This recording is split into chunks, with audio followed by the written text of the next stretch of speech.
ഇനി നമുക്ക് കുറച്ച് മൂലകങ്ങളുടെ സബ്ഷെൽ ഇലക്ട്രോൺ കോൺഫിഗറേഷൻ എഴുതണം. അതിനായി നമുക്കറിയാവുന്ന പീരിയോഡിക് ടേബിളിലെ ഒന്നാമത്തെ മൂലകം ഹൈഡ്രജൻ. ഹൈഡ്രജൻ്റെ അറ്റോമിക് നമ്പർ നമുക്കറിയാം 1.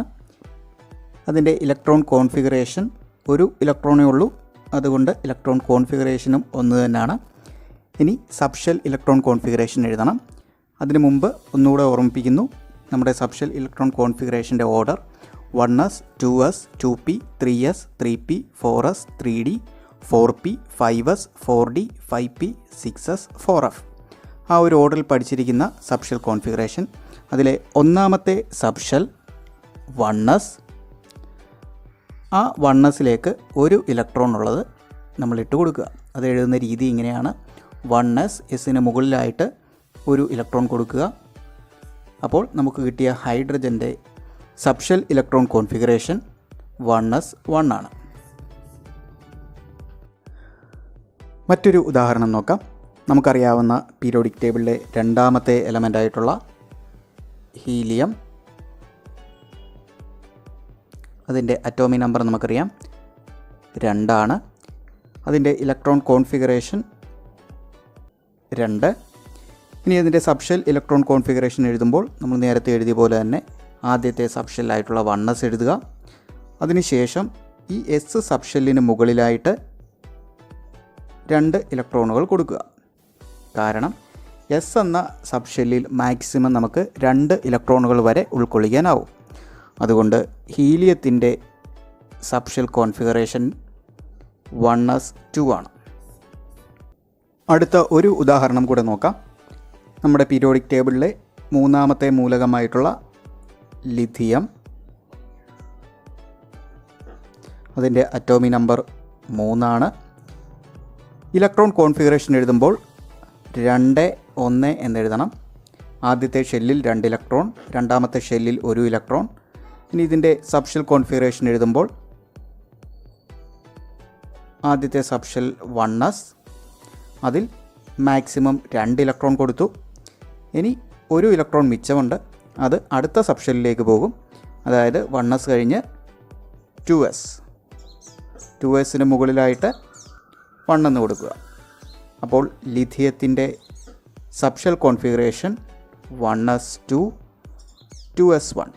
ടോട്ടൽ ഇലക്ട്രോണുകളൊന്ന് കൂട്ടി നോക്കിക്കഴിഞ്ഞാൽ 2 1 3. അറ്റോമിക് നമ്പർ കിട്ടുന്നുണ്ടോ എന്ന് കൂടി ഒന്ന് നോക്കുക. അടുത്തൊരു എക്സാമ്പിൾ,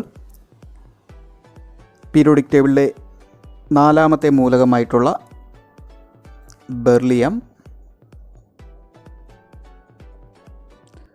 അതിൻ്റെ അറ്റോമിക് നമ്പർ 4. Electron configuration 2 2. ഇനി സബ്ഷെൽ കോൺഫിഗറേഷൻ എഴുതുമ്പോൾ 1s2 2s2. ടോട്ടൽ 2 2 4 ഇലക്ട്രോണുകൾ ഉണ്ടോ എന്ന് നോക്കുക. മറ്റൊരു കാര്യം കൂടെ ശ്രദ്ധിക്കേണ്ടത്, സബ്ഷെല്ലുകൾക്കിടയിലായിട്ട് കോമ ഇടേണ്ട കാര്യമില്ല. നമ്മുടെ ഇലക്ട്രോൺ കോൺഫിഗറേഷൻ എഴുതുമ്പോൾ നമ്മൾ 2, 2 എന്ന് എഴുതുന്ന പോലെ സബ്ഷെൽ കോൺഫിഗറേഷൻ എഴുതുമ്പോൾ 1s2 കഴിഞ്ഞ് കോമയുടെ ആവശ്യമില്ല. 1s2 കുറച്ച് സ്പേസ് ഇട്ടിട്ട് 2s2 എന്നെഴുതുക. അപ്പോൾ നാലാമത്തെ മൂലകമായിട്ടുള്ള ബെർലിയത്തിൻ്റെ സബ്ഷെൽ കോൺഫിഗറേഷൻ 1s2 2s2. അടുത്തൊരു എക്സാമ്പിൾ, പീരിയോഡിക് ടേബിളിലെ അഞ്ചാമത്തെ മൂലകമായിട്ടുള്ള ബോറോൺ. ബോറോണിൻ്റെ അറ്റോമിക് നമ്പർ 5. Electron configuration 2 3. ഇനി ഇതിൻ്റെ സബ്ഷെൽ ഇലക്ട്രോൺ കോൺഫിഗറേഷൻ എഴുതണം. അതായത് സബ്ഷെൽ ഇലക്ട്രോൺ വിന്യാസം എഴുതണം. അതിനായി ആദ്യത്തെ സബ്ഷെല്ലായിട്ടുള്ള 1s എഴുതി. 1sന് മുകളിലായിട്ട് 2 ഇലക്ട്രോൺ. അടുത്ത സബ്ഷെൽ എഴുതുക 2s. 2sന് മുകളിലായി 2 ഇലക്ട്രോൺ കൊടുത്തു. കാരണം എസ്സിലും 2 ഇലക്ട്രോൺ മാക്സിമം കൊടുക്കാം. ഇനി ടോട്ടൽ 2 2 4 ഇലക്ട്രോണുകളായി. ഇനി 1 ഇലക്ട്രോൺ മിച്ചമുണ്ട്, അത് അടുത്ത സബ്ഷെല്ലിലേക്ക് പോകും. 1s 2s 2p. ആ പി സബ്ഷെല്ലിന് മുകളിലായിട്ട് 1 കൊടുക്കുക. ഇനി ഈ അറ്റോമിക് നമ്പർ കിട്ടുന്നുണ്ടോ നോക്കുക. 2 2 4 1 5. അപ്പോൾ ബോറോണിൻ്റെ subshell configuration 1s2 2s2 2p1. ഒരു ഉദാഹരണം കൂടെ നോക്കാം.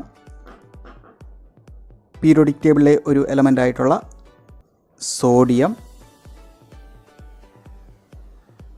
സോഡിയത്തിൻ്റെ അറ്റോമിക് നമ്പർ 11 അതിൻ്റെ ഇലക്ട്രോൺ കോൺഫിഗറേഷൻ 2 8 1.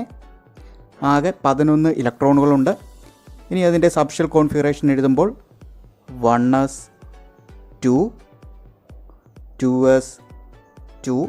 ഇപ്പോൾ ആകെ 4 ഇലക്ട്രോണുകൾ കൊടുത്തു. അടുത്ത സബ്ഷെൽ എഴുതുക 2p6. ഇപ്പോൾ നോക്കുക 6 2 8 8 2 10. ഇനി ഒരു ഇലക്ട്രോണും കൂടെ മിച്ചമുണ്ട്. അത് അടുത്ത സബ്ഷെല്ലിലേക്ക് പോകും.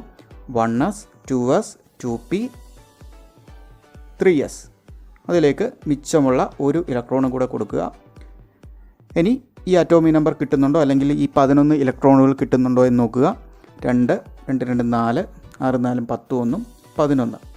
അപ്പോൾ സോഡിയത്തിൻ്റെ subshell configuration 1s2 2s2 2p6 3s1 ആണ്.